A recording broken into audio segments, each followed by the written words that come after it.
Hey everybody, welcome to another episode of Should You Play, where I show you some spoiler-free gameplay and give you my thoughts after playing new games for a few hours, while also highlighting and checking out at least one of the PlayStation Plus games for each month. In this video I'm playing one of the December 2024 PlayStation Plus games, Temtem, the online multiplayer creature collection adventure game that originally released in 2022 to a generally positive reception.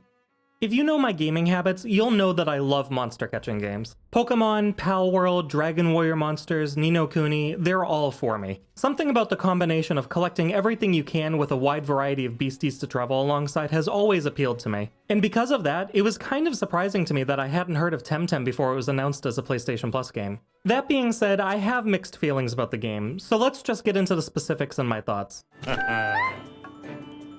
The plot of Temtem is fairly straightforward, and for better or worse, it doesn't really try to be anything more than what it is. After being woken up at home by your mother, you go outside to meet with your rival and the local professor, who gives you a choice between 3 Temtem as your starter. Oh. Afterwards, you have a quick battle, the professor gives you some healing and catching items, and then sends you on your way to have an adventure. Once you finish what's essentially the tutorial, the story will follow you fighting off a nefarious organization and trying to become a top Temtem tamer by defeating the leaders of 8 dojos scattered across the world. Any chance that sounds familiar?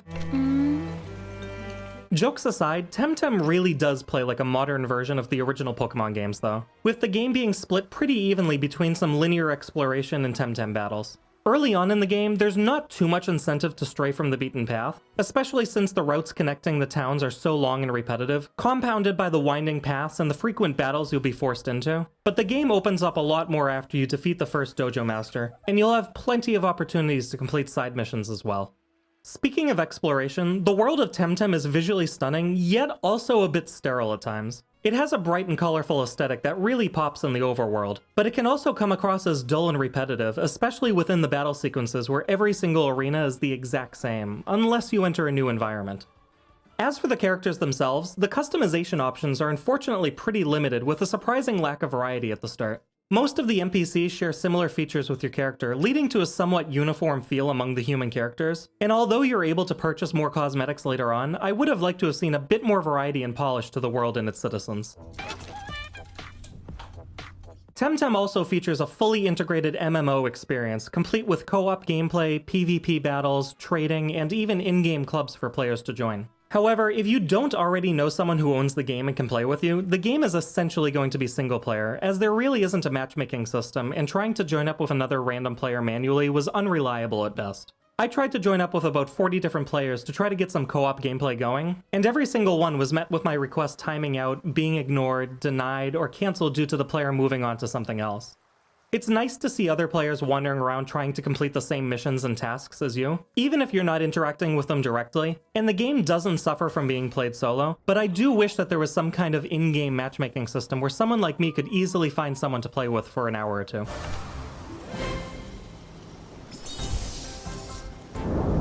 When you're not exploring the world with a friend or by yourself though, you'll be in battles with your Temtem partners, and unless you or your opponent only have one Temtem left, every battle is a double battle. You can have up to 6 Temtem with you at any given time, with each of them being able to use 4 different moves in battle. And the battle format is the typical turn-based combat you'd expect from a game like this.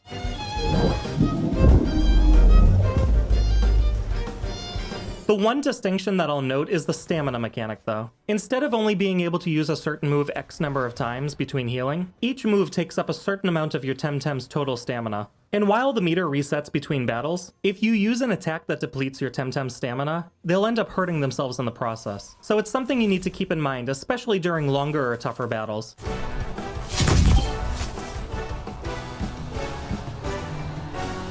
You'll get your first Temtem very early on in the game, but as you start to explore, you'll encounter plenty of different species to capture, as the game currently has over 150 different creatures, spread out between 12 different types. And for the most part, their designs are generally good.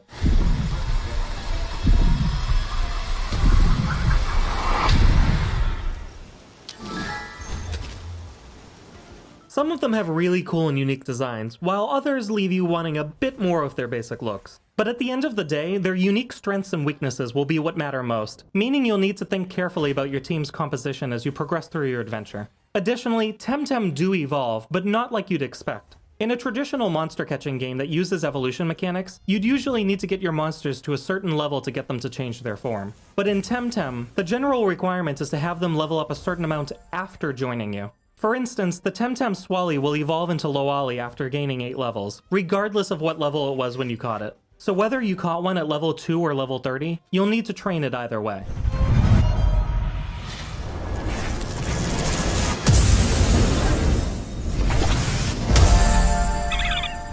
Concerning bugs and glitches, there was only one that I personally encountered, which was when I was trying to start co-op sessions with other players and the game would tell me that I need to be closer to them, even when I was literally standing on their feet. But otherwise, gameplay was stable and I didn't run into any other issues.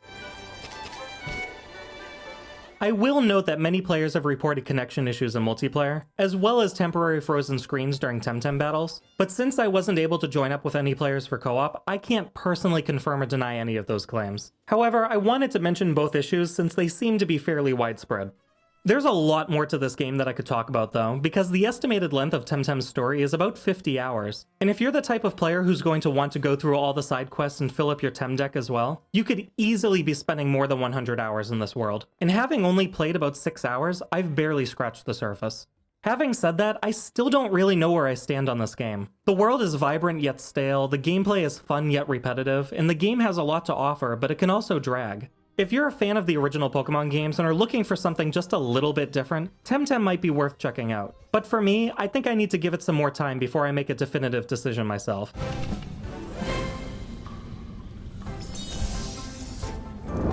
As always though, this is just my opinion. If you're just starting out as a Temtem tamer, or if you've already defeated the 8 Dojo Masters, let me know in the comments what you think of Temtem. Thanks for watching, and I'll see you guys next time.